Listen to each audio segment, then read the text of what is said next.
welcome back. So we'll have the next talk of the morning session by Mohammad Hajiabadi, and he's going to tell us about lower bounds for public key operations in PIR. Okay, thanks, Anjam, for the introduction, and I want to thank the organizers for inviting me. Yes, I'll be talking about lower bounds for PIR, and this is based on joint work with Jesko from CISPA. I want to start my talk with an interesting story.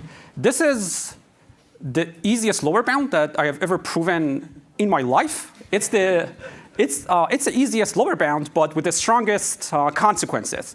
And I think that this is a good example that simplicity is not always a bug, and a lot of times it can be a feature. And hopefully I will be able to convince you of that today.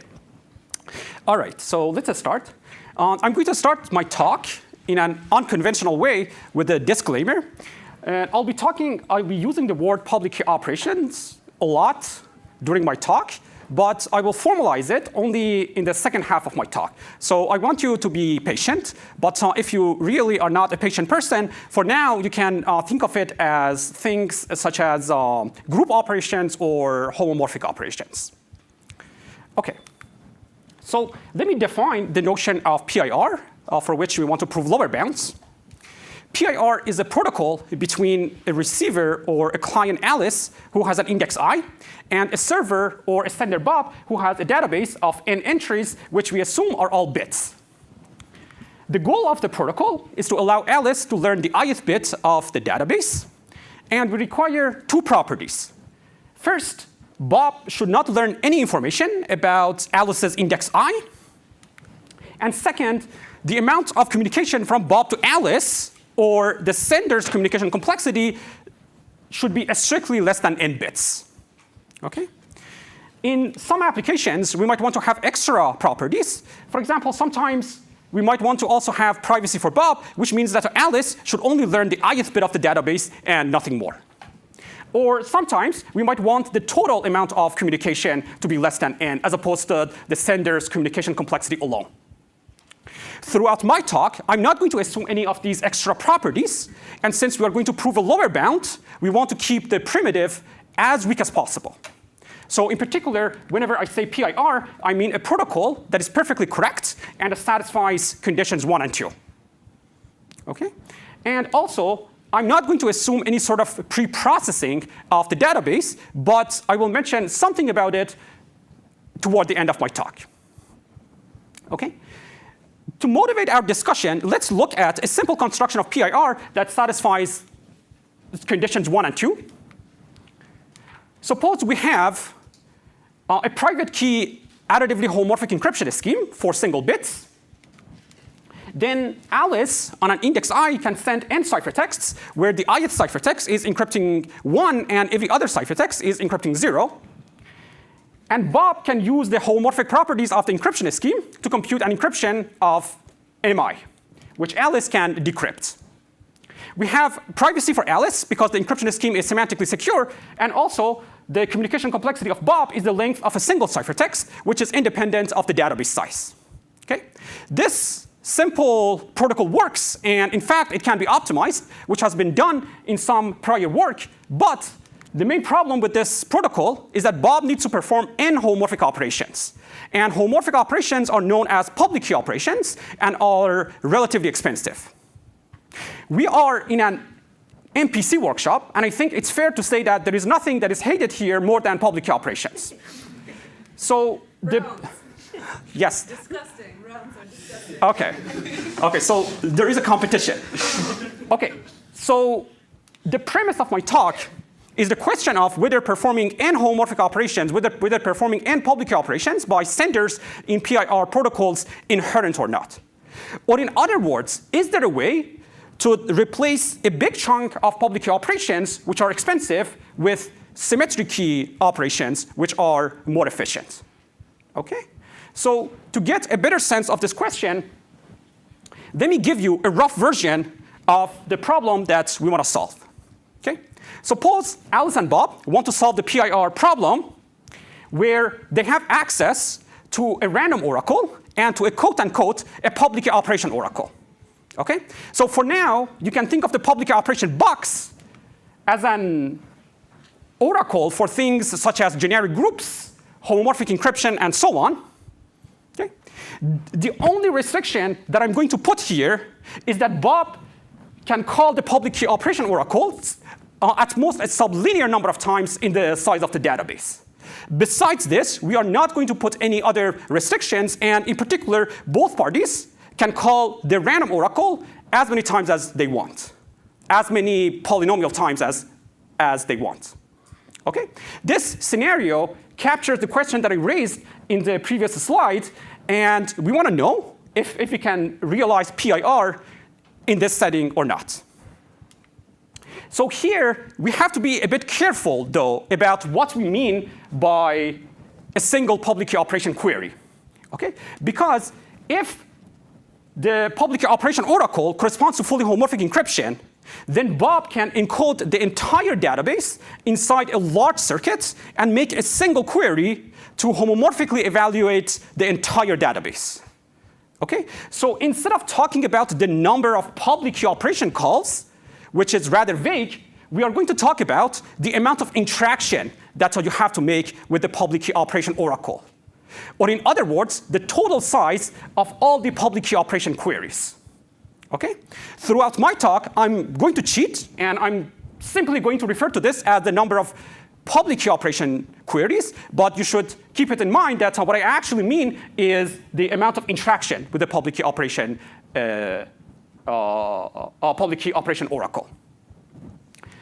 Okay, any questions so far?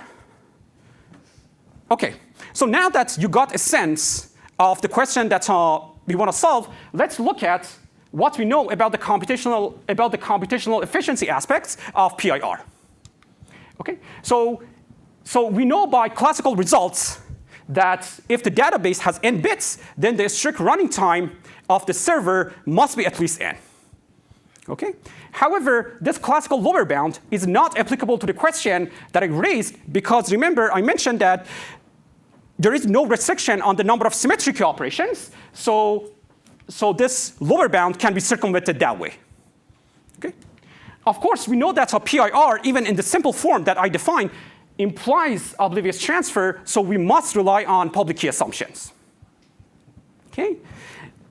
As it turns out, in all constructions of PIR based on generic groups or homomorphic encryption, not only the server's strict running time, but the number of public key operations that are performed by the server grows at least linearly with the database size. And that is independent of the number of symmetric key operations that the server is allowed to perform. Okay? So this, again, brings us to the question of whether n public key operations for the server inherent or not.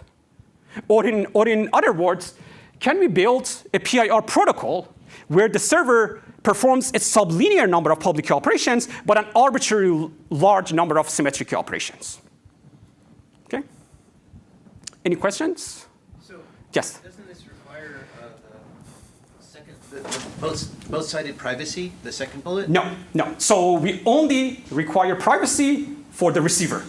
Okay? And since I'm going to prove a lower bound, I'm going to keep the primitive weak. But your assumption that PIR implies OT and OT requires public key operations, yes.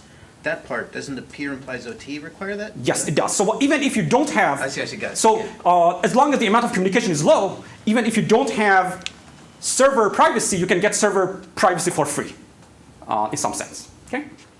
Mohammad, is OT considered public key operation? Yes, absolutely. So for now, you can think of a public key operation as something that implies public encryption.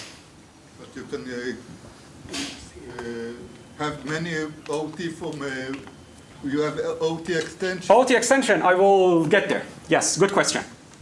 Okay, any other questions? Yes? So I'm not sure, maybe probably missing something. So say that you have a group operation or something like this, and you can, this is a cryptographic group, so it's large. So I can kind of compress many bits of the database inside a single group element. Yes. And then I get some gains, like. Yes, very good question. So it's exactly the point that I mentioned in the previous slide. That's what I care about, that what I actually care about is not the number of queries, but the amount of interaction that you have to that you have to make with the public key operation oracle, or in other words, the total size of all your queries. So it's a single query that corresponds to a block of bits in my database, right? I mean, I kind of compress the block of bits in the database into a single group element, and Yes. then I'm going to make a single group collection. Yes, so as long as the size of your query is less than the database, my lower bound will apply. Okay? So one quick question here. So what is the actual power of public key encryption, like public key operations would you be using? For example, can we have Oracle access to a undecidable language and your arguments will still go through? So I'm going to define it. I'm going to define for you what I mean by a public key operation in the second half point. So there is an upper bound on the power that you will be using. Yes. Okay. Any other questions? Okay. All right. So now let's look at another scenario where we again have to deal with a high number of public key operations.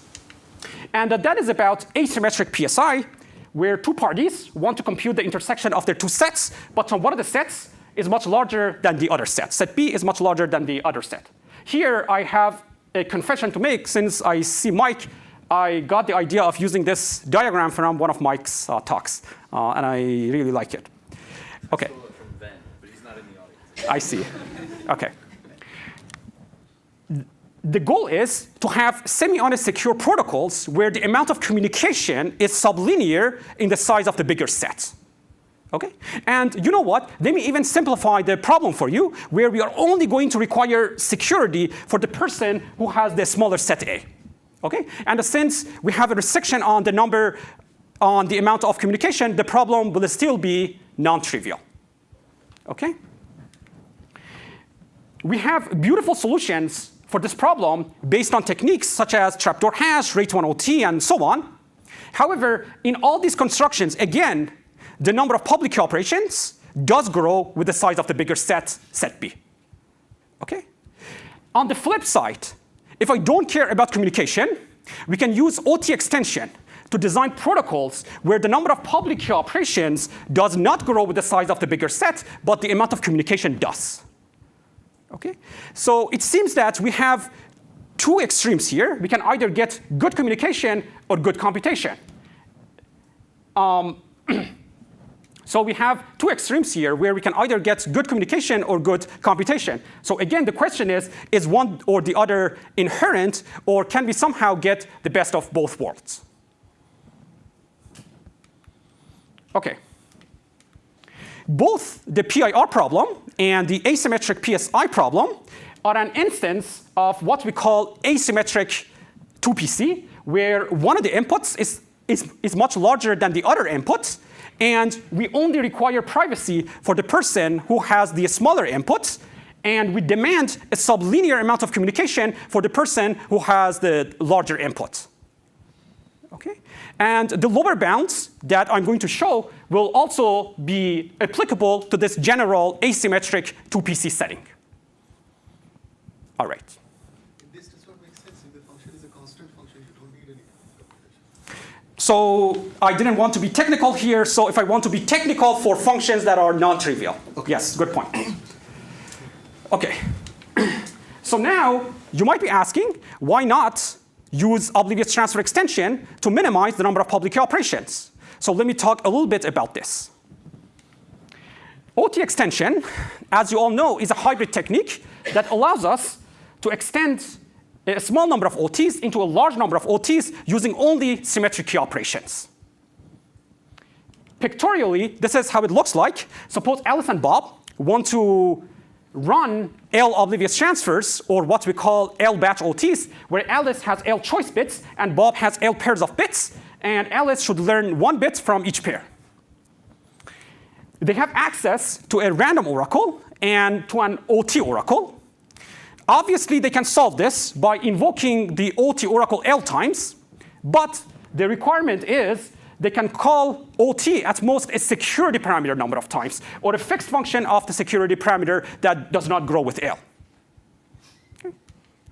Donald Beaver in 1996 showed how to do it via a non-black box use of one-way functions, and later on, Ishrai et al. Showed how to do it in a black box way using random oracles. Okay. So thanks to OT extension, we can realize MPC for any function using protocols where the number of OT calls or public key operations does not grow with the size of the circuit. Okay? And now the high-level question is that why doesn't OT extension already solve the question of computationally efficient PIR? And the short but technical answer to this question is that OT extension is not communication efficient for chosen message OTs. Okay, so let me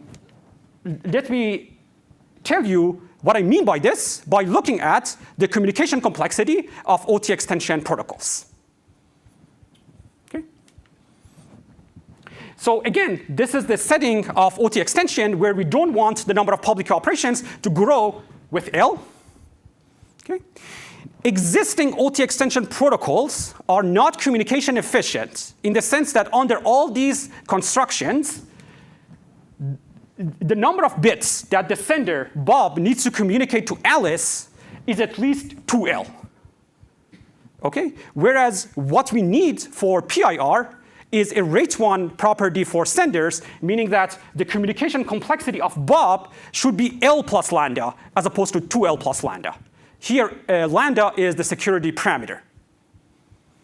Okay? So you might be asking, what is the big deal between 2 and 1? In cryptography, we consider 2 to the 20 as a constant. So the thing that makes a difference here is that if you have, even if you have a 2 multiplicative factor, things will blow up when you want to compose the protocol with itself. Okay? So now, let me show you why we have a communication blow-up under the existing OT extension protocols, where the amount of bits that Bob needs to communicate to Alice is at least 2L. Okay? At a high level, the way that all existing OT extension protocols work is that in the first phase, Alice and Bob will generate what we call OT correlations, meaning that Bob on the left will learn L pairs of random bits, and Alice on the right will learn 1 bit from each pair based on her choice bits. Okay? This OT correlation phase can now be performed quite efficiently thanks to a lot of research work and thanks to techniques such as silent OT extension, and most of the authors of these works are in the audience. However, this OT correlation phase is then followed by an XORing step, where each MI is XORed with the corresponding RI and is sent over to Alice. And this is exactly the step that destroys the rate 1 property. Okay? So of course, this is what is happening under existing OT extension protocols, and the question is whether this is inherent or not. Okay? So far I have talked about PIR, I have talked about asymmetric PSI, and now I'm talking about L batch OT. So let me summarize what I have told you so far in the context of L batch OTs. Okay? So the dream version for L batch OT is to have protocols where the number of public key operations does not grow with L, and also where the sender's communication complexity is L plus lambda as opposed to 2L plus lambda. Okay, so we want the sender to have a rate 1 property. As it turns out, we can get either, so far, we have been able to get either property in isolation, but not both of them at the same time. On the communication side, we know how to build rate 1 batch OT protocols, but with a large number of public key operations. And on the computation side, we know how to build batch OT protocols with a small number of public key operations, but with a large communication overhead. Okay? And the $1 million question here is that can we get the best of both these 2 worlds? Okay? And as a consequence of our main results, we show that the answer to this question is negative. And I will tell you later on what I mean that the answer to this question is negative. Okay? So now it's time for me to tell you what our main results are. The informal version of our main results is that the sender of any PIR protocol should make close to a linear number of public key operations. Okay? Now it's time for me to tell you what I mean by a public key operation. Okay. A public key operation, the way that we define it, corresponds to a primitive that implies public key encryption and which can be captured via what we call simulatable oracles. Okay? The first part of this sentence is clear, so let me tell you what I mean by a simulatable oracle. Okay? We say an oracle is simulatable if it can be efficiently sampled on the fly or via lazy sampling. Okay? In other words, there exists an efficient lazy sampler for the oracle that will fool all polynomial time adversaries. Okay? Pictorially, this is what it looks like. The adversary on the left is interacting with the real oracle S, and on the right is interacting with the efficient lazy sampler. Okay? And the adversary should not be able to distinguish between these two worlds. Okay? What are some examples of simulatable oracles? The random oracle is obviously simulatable because on any new input, sample a random output for it and remember it. Okay? With some more work, we can prove that we can give simulatable oracles for more complicated primitives, such as Diffie-Hellman groups, fully homomorphic encryption, and even I/O, believe it or not. Okay? But I'm not going to give you the proof of this part because it uses standard techniques in black box oracles. Okay. So now that we saw the definition of simulatable oracles, yes? Say it again? There are, good question. There are assumptions that I don't know how to give oracles for example, LWE. So if you can't give an oracle for, then by definition, they are non-simulatable. But that's a good question. I don't know of any primitive for which we have an ideal oracle, but where the oracle is not simulatable. You also insisted on PPT algorithms, right? PPT algorithms, So yes. undecidable languages are again outside. Yes, yes. So Maji is very fixated on decidable versus non-decidable. But that is a good point, yes. Oh, okay. So if I want to be technical, the lazy sampler does not need to run in polynomial time. Should only make a polynomial number of queries, because you will see why. You will see why. Okay. So now that we saw the notion of simulatable oracles, let me give a more formal version of our main result. So let S be a simulatable oracle for your favorite public key primitive. Okay? We show how to compile a PIR protocol that makes use of S into a PIR protocol that does not use S at all. Okay? And we do it in such a way that receiver privacy, which is the important factor here, remains intact. But we have to pay something for it. We cannot have free lunch. The thing that we will be paying for is that the new sender now needs to communicate a little bit more. How much more? Proportionally to the number of S queries of the original sender. Okay? So if both these parameters are sufficiently small, then the green PIR protocol will still have a sublinear amount of communication and will not be using the S oracle at all. Okay? And I'm going to show you in a few minutes how this compilation works, but let me give you a simple consequence of this result. So here I'm not saying that PIR is only using S. PIR might be using some other side assumptions. So let me see one instantiation of this result. So any PIR protocol that is built solely relative to a simulatable oracle S and to a random oracle, which uses S very little, can be compiled into another PIR protocol that only uses the random oracle and has a sublinear amount of communication. Okay? So here I intentionally removed the parameters, and I talked about using S very little, because you will be able to figure out what those parameters are once I show you the compilation. Okay? And we know that PIRs cannot be constructed relative to random oracles. Okay. Yes? Question. really need that the Oracle implies public key encryption, right? It's just like That's right. Exactly. Yes. It works with respect to any simulatable oracle. Yes. Okay. Sorry, another. Yeah, of Like course. flavors of LPN? Are they? Yeah, so for example, one flavor of this question would be that suppose that you have a PIR protocol that makes use of DDH and also makes use of LPN. Right. If the amount of usage of DDH is small, I can get rid of all the DDH queries, and then I will only be left with the LPN assumption. And then the question is whether that LPN assumption is of a public kind, is of public key kind or of private key kind. Yes. So back to the OT extensions. Sure. Beaver's transformation is not black box, right? So, Oh, okay.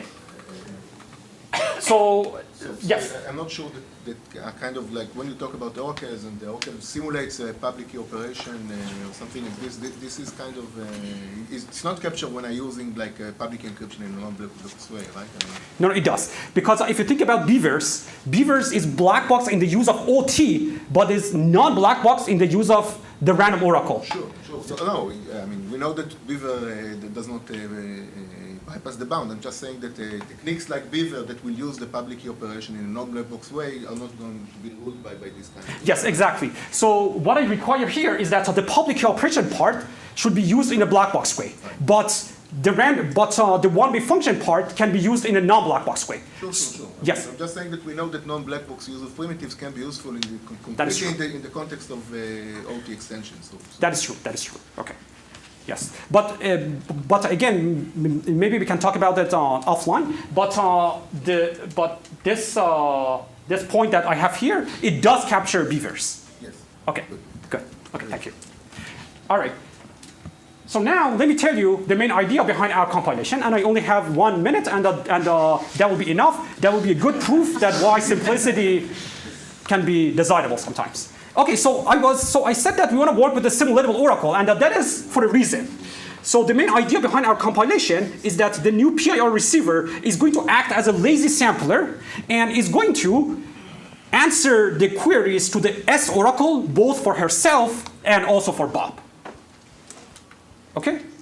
So in other words, whenever Bob is going to make an S query, Bob is the sender. Bob is not going to make the query. Bob will simply forward the query to Alice, and Alice will simulate the response for Bob because we are dealing with a simulatable oracle. This is what it looks like pictorially. If in the original protocol, Bob is going to make an X query to S, Bob in the new protocol will forward X to Alice, and Alice will simulate the response. Okay? And you can see that Alice's privacy remains intact.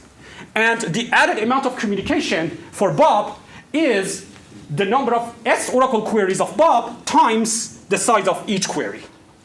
Okay? And one setting of parameters where we will get an impossibility for, if the original Bob makes n to the c S oracle queries, and also if its original communication is n to the c for a constant c less than 1. And if the size of each query is lambda. Okay.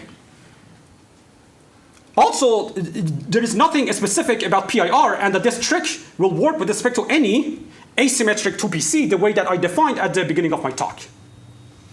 Another consequence of this result is that we can prove communication lower bounds on OT extension protocols, and we can prove that IKNP has an optimal amount of communication. But I'm not going to formalize it for you, and I will invite you to read the paper.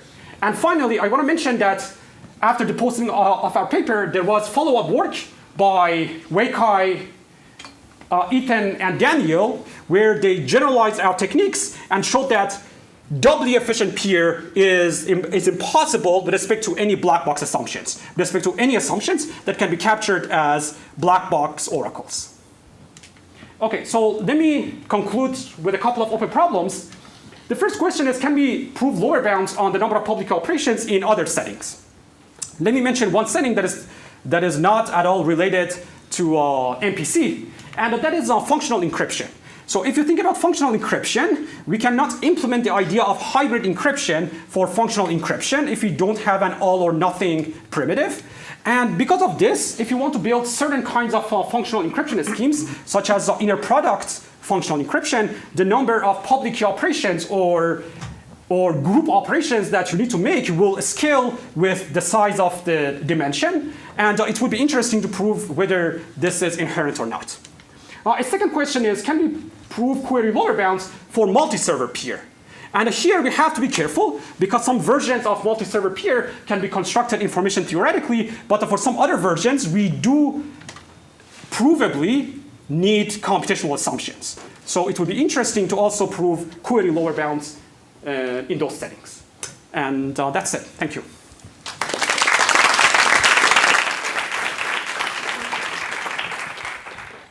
Questions? Yes. So, if I understand correctly, you said that your law bound doesn't apply to LWE, or? It does not. Yes, it does. Well, in some sense, it does. Let me tell you how. Suppose that you have a protocol from LWE and DDH. So we can show how to get rid of the DDH part, and you will only be left with the LWE part. And now, whether or not you will get an impossibility will depend on whether from LWE alone you can build it or not. So we got an impossibility here because we know that from random oracles alone, you cannot build public key primitives. So I once heard the rumor that one of the LWE constructions uses little o of an public key WE operation. Yes. So one of the, could you repeat the question again, please? So one of the private computational private information from LWE that breaks your law bound. Yes, that is true. Yes, that is true. So we cannot say anything about the implications of this result with respect to LWE for PIR. I don't remember. No, the Lin Mook Weeks paper, right? It uses pre-processing. Yeah. But it's outside of Yeah, that's outside the model, right? Yes. The model is only in the one where there's no pre-processing. So I mentioned that we are not going to assume any sort of pre-processing. I'm proving it with respect to the most native version of PIR, where no pre-processing and yes. But I think that also with database-independent pre-processing, that's not database-dependent. If you have correlated randomness, the same idea can show that PIR with arbitrary correlated randomness setup implies PIR in the plain model. I see. I think this was pointed out in our paper with Antigone. Like but this is database-independent pre-processing. That does not help PIR. I see. But does your result care if in the pre-processing a step that is database independent, whether we make use of public key operations or not? No. Okay. I mean, the W efficient here is database dependent, no? The polynomial. Yeah. Okay. Yes. For asymmetric PSI, does it make a difference if the receiver has a large set? No, it does not make a difference. So for asymmetric PSI, it doesn't matter which party is the first to learn the outputs. So the lower bounds will apply to both settings. So we have laconic PSI, and we have the version of PSI where the person with the smaller set should learn the output. The lower bounds will apply to both settings. Yes, so as I said, the lower bound is only for the case where the amount of communication is sublinear in the size of the bigger set. Because if it's not sublinear in the size of the bigger set, you can use oblivious transfer extension. Let's thank Mohammad again.